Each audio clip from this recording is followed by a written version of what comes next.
It's time now for an in-depth look at where the markets are this afternoon, and for that I'm joined on the line by Dr. Hwang Seiwoon, Research Fellow at the Korea Capital Market Institute.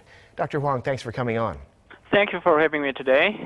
So with all the worry about the U.S. China trade war, Fed Chairman Jerome Powell saying the Fed will do what it needs to do to keep the economy growing, and that sent all three major indices on Wall Street up overnight. What do you see happening in the market today? U.S. stocks climbed the most since January as Federal Reserve Chairman Jerome Powell signaled an openness to rate cuts, and Mexican officials said they expect to avoid Trump administration's tariffs.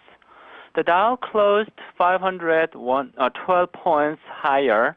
The S&P 500 jumped 2.1%, and the Nasdaq surged 2.65%.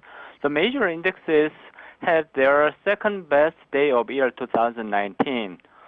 Stocks that have been hit hard during the month-long sell-off led Tuesday's comeback, including Apple and bank shares. Asian shares tracked the Wall Street rally on Wednesday after U.S. Central Bank comments pointed to the increasing prospects of an interest rate cut, boosting investor sentiment and pushing the dollar lower. Japan led the charge with the Nikkei index up 1.8%. South Korea's Kospi mildly moved up 0.1%, and Shanghai Composite edged up 0.09%. Powell gave the markets a reason to rally, but this could be a short covering bounce rather than a trend reversal. Right. Well, in the meantime, we seem to see oil prices nearing a bottom after a rough past couple of weeks, though they're still on a downward trend.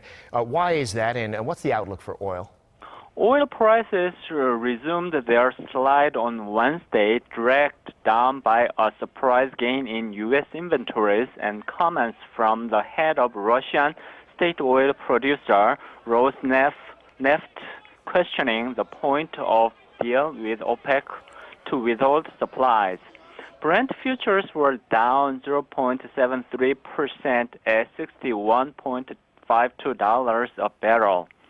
They rose 1.1% on Tuesday after a near 13% fall in the previous four sessions.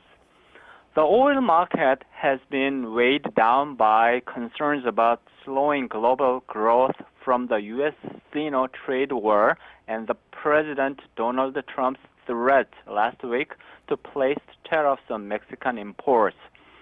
To prevent oversupply and prop up the market, the OPEC, together with allies including Russia, has been withholding production since the start of the year. The oil prices may continue to mildly decline in the near term as worries on the global economic slowdown persist.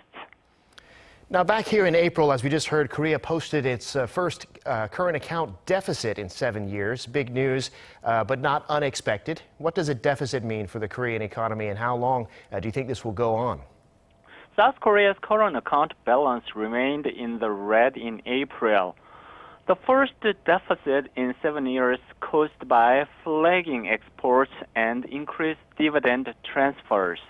The current account deficit in April had widely been expected as the country's trade surplus narrowed to $5.67 billion in the month, compared with $8.47 billion surplus in the month before and a $9.62 billion surplus the same month last year. The current account deficit is largely attributed to the seasonal factor that dividend payments are made in April each year. The current account balance needs to be reviewed in terms of long-term trends instead of changes in monthly figures that are subject to temporary factors. Because the seasonal factor, or about a $5 billion deficit in dividend payments, will be gone in May, it is highly likely that the current account balance turns to the black in May. All right, Dr. Hwang, we appreciate your insights as always. Thanks again for coming on. Thank you very much.